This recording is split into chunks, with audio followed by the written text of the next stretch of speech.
and welcome back to my channel. I'm really sorry that I've not been around for quite a long time, so I thought I would just do a little sort of round robin of where we were, where we're up to, and how I am today. So for those of you that are new, my name is Susan. I live in the UK and I have Ankylosing Spondylitis, which is an autoimmune rheumatological condition. Yeah, that's me. And as you can see, we have moved house.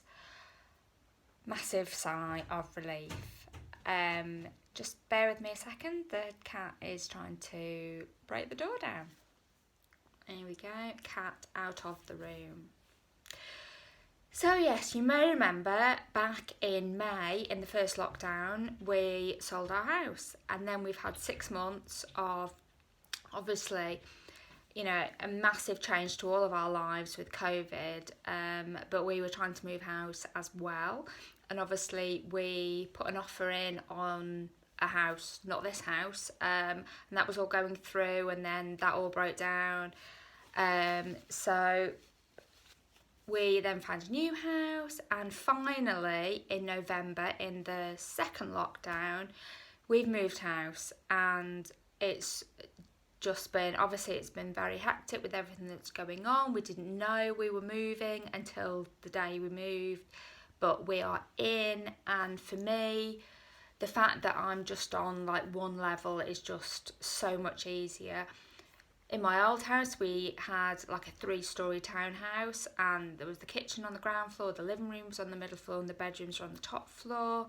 And I was just finding the stairs, in terms of my pain, in my joints, getting them down the stairs, my fatigue, my shortness of breath. So the fact that we are just on 2 levels now, is just so much better. So we've moved, hurrah! And yeah, we moved in the second lockdown. So when we came out of the second lockdown, here in Cheshire, we were in tier 2. So, things were a little bit more restricted, but not massively. From my point of view, because I am immunosuppressed, and that puts me in the clinically extremely vulnerable category, I haven't been mingling with people. I haven't been going out to places really. I may go to the supermarket with my husband at night, but I'm still very wary because the infection rate may have gone down, but the probability of me being very unwell with COVID is still very real. So I've just been very wary of mixing with other people.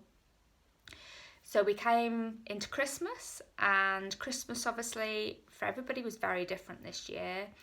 And then when we came out of Christmas on Boxing Day, then we were put into tier 3, and literally between then and New Year's Eve we went straight into then tier 4. So things have been moving pretty quickly around here, and I think as the infection rate goes up, my concern over not just me but my family and my friends of being affected by COVID is increasing. And we've got Boris tonight at 8 o'clock to give a statement, and I don't know what he's going to say, but I would imagine it's bordering on even tighter restrictions, so I won't speculate. But there we go. So things have been moving very quickly, but from my point of view, I was keeping myself away from potentially infected people as much as I can. Obviously Holly's still been going to school, Ben's been working from home, so we've just managed as best we can. So we had the really promising news that we've got a vaccine, and we've started vaccinating people in sort of priority order. So I think like priority 1 was aged 85 and in care homes, and then you go down, and I think extremely clinical vulnerable people are in about sort of priority 4. So hopefully, fingers crossed, I will be hearing at some point about a vaccine.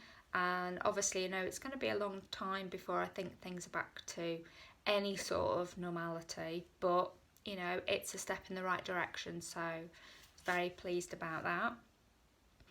When we went into tier 4, what Boris didn't say was that the advice for extremely clinically vulnerable, I hate saying that, it's such a mouthful, people was that we should go back to shielding, which is what we were told during the first lockdown. Again, it's advice, but my sort of philosophy is, well, that advice is there for a reason. So not that I was really mixing with people before, but now you know, I'm just keeping myself to myself, really. Sorry, I've got a really runny nose.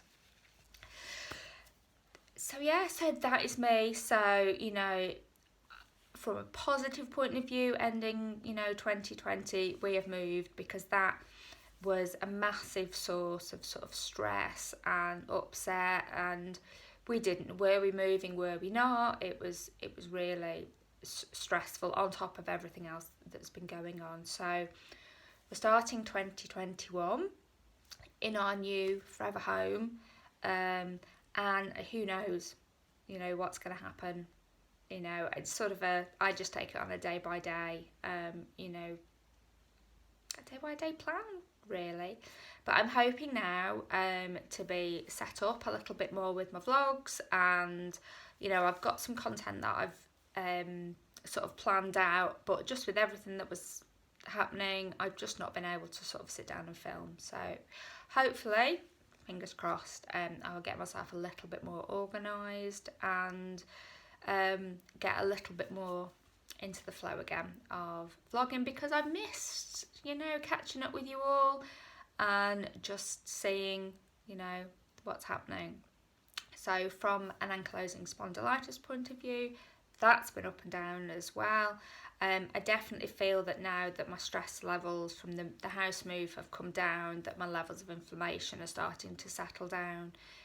We've just gone into some colder weather, and my joints don't like colder weather, so I'm a bit stiffer than I would be normally. Still taking my Humira, my anti-suppressant injections, because I know without those, you know, that my pain and my stiffness and all those associated, say side effects, are not side effects, or just the characteristics of my disease are just, you know, on a different scale. So I'll keep taking those, and I'm just trying to stay as well and as healthy as I can. So I hope you are all staying safe, and as I say, hopefully now I'll be back into a little bit more regular vlogging. So take care of yourself, and I'll see you in my next video. Bye for now.